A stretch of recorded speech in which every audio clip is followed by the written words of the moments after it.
Hi అండి, అందరికి నమస్కారం అండి. నిన్న నా ఆటోలో ర్యాపిడో బుక్ చేసుకొని ఒక అమ్మాయి అబ్బాయి ఎక్కారండి. కాలేజ్ వాళ్ళు ఎలా ఉన్నారంటే చెప్పుకోవటానికి ఇదిగా ఉన్నారు. మరి ఇప్పుడు పేరెంట్స్ ఈ ఆడపిల్లల్ని బయటకు పంపిస్తున్నారు. ఎందుకు? నమ్మకం మీద. మా పిల్లలు మా పరువు తీరు, మమ్మల్ని నలుగురిలో నిలబెట్టరు అన్న నమ్మకం మీద పేరెంట్స్ బయటకు పంపిస్తున్నారు. ఈ ఆడపిల్లలు ఏం చేస్తున్నారు? ఈ కాలేజీలకని వెళ్ళేసి వాళ్ళ పేరుతో ఫ్రెండ్షిప్ చేసేసి అసభ్యంగా ప్రవర్తించేలా అవతల వాళ్ళకి అవకాశం ఇస్తున్నారు. అంటే ఎందుకు చెప్తున్నానంటే, ఇది కాలేజ్ వాళ్ళకి చెప్తున్నాను. కాలేజ్ చదివే అమ్మాయిలకి, మీరు చేసే పని వెనకాల మీ పేరెంట్స్ పరువు ఉంటుంది.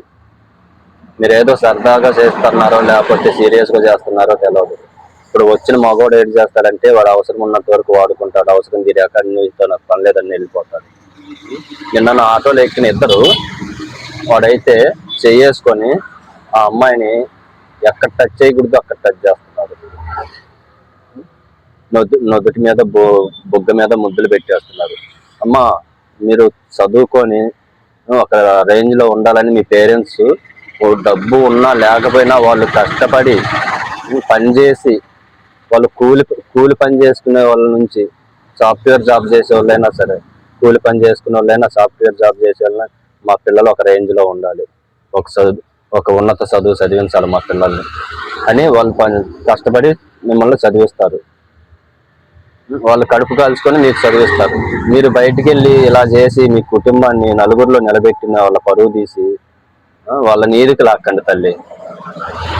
నేను చెప్పేది తప్పు కాదు. తప్పుగా కొంతమందికి తప్పుగా అనిపించవచ్చు, కానీ నిన్న నా ఆటోలో జరిగిన సిచ్యువేషన్ గురించి నేను చెప్తున్నాను. నిన్న మురళీనగర్ డిమార్ట్ దగ్గర ఎక్కారు, ర్యాపిడో బుక్ చేసుకొని 6లో దిగారు వాళ్ళు.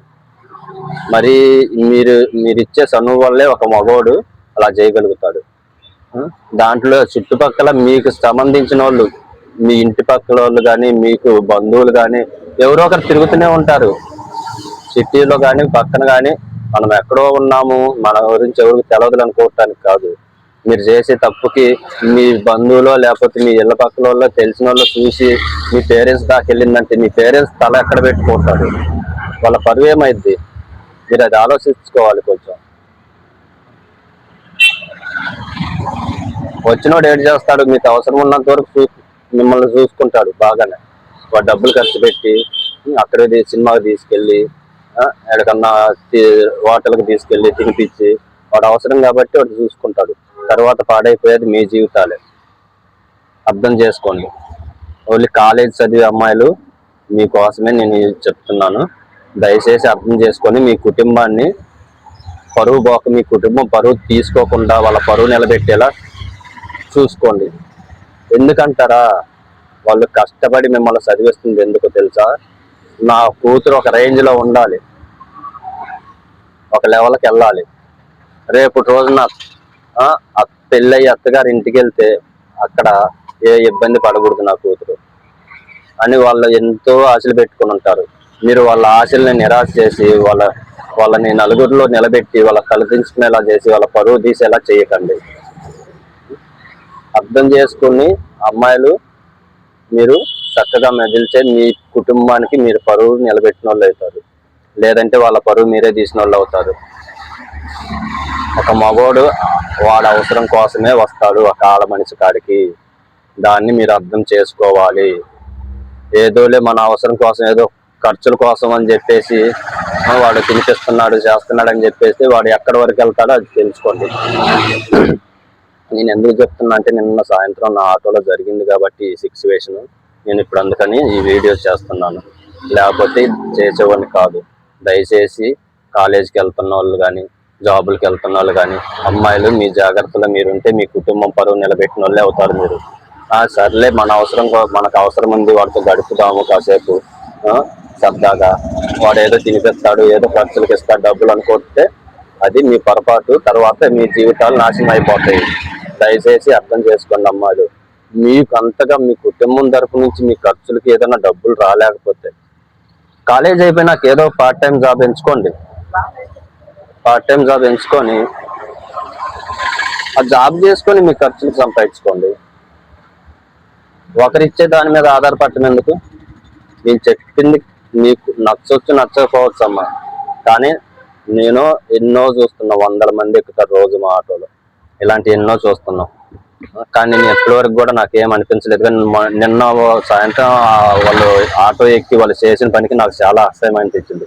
మధ్యలోనే దింపేద్దాం అనుకున్నాను, కానీ ఆ అమ్మాయి మళ్ళీ సైకిల్ చేస్తుంది. అతను చూస్తున్నాడు నువ్వు సైలెంట్గా ఉండు అని, అయినా కానీ వాడు ఆగట్లేదు. మధ్యలోనే దింపేద్దాం అనుకున్నా కానీ మళ్ళీ కంప్లైంట్లు పెడతారు, ఇబ్బంది అయిపోద్ది అని చెప్పేసి నేను సైలెంట్గా తీసుకెళ్ళి దించేసి వచ్చేసాను. వాళ్ళకి రైటింగ్ కూడా ఇవ్వలేదు. నేను 5 స్టార్కి ఇవ్వాల్సింది 1 స్టార్ ఇచ్చాను రైటింగ్. ఎందుకంటే 1 స్టార్ రైటింగ్ ఇచ్చాను, దాంట్లో మెన్షన్ చేసి పెట్టాను గలీజ్గా ఉన్నారు వీళ్ళు అని చెప్పి మెన్షన్ చేసి పెట్టాను. ఈసారి వాళ్ళు రైడ్ తీసుకోవాలన్నా కానీ వాళ్ళకి కొంచెం ఇబ్బందిగా ఉంటుంది. దయచేసి మీ పేరెంట్స్ గురించి మీరు ఆలోచించండి అమ్మా. మీ జీవితాలు మీరు పాడు చేసుకోవద్దు. మీ జీవితాల గురించి మీ పేరెంట్స్ గురించి ఆలోచించండి. నలుగురిలో బజార్లో నిలబడితే మీ పేరెంట్స్ మంచిది కాదు. దయచేసి అర్థం చేసుకోండి అమ్మా చెప్పేది. మీ జీవితాలు మీరు చక్కదిద్దుకోండి అమ్మా. నేను దీంట్లో కానీ ఏమన్నా తప్పుగా మాట్లాడుంటే నన్ను క్షమించండి. నేను మాట్లాడింది రైటో రాంగో మీరు కామెంట్ ద్వారా నాకు తెలియజేయండి.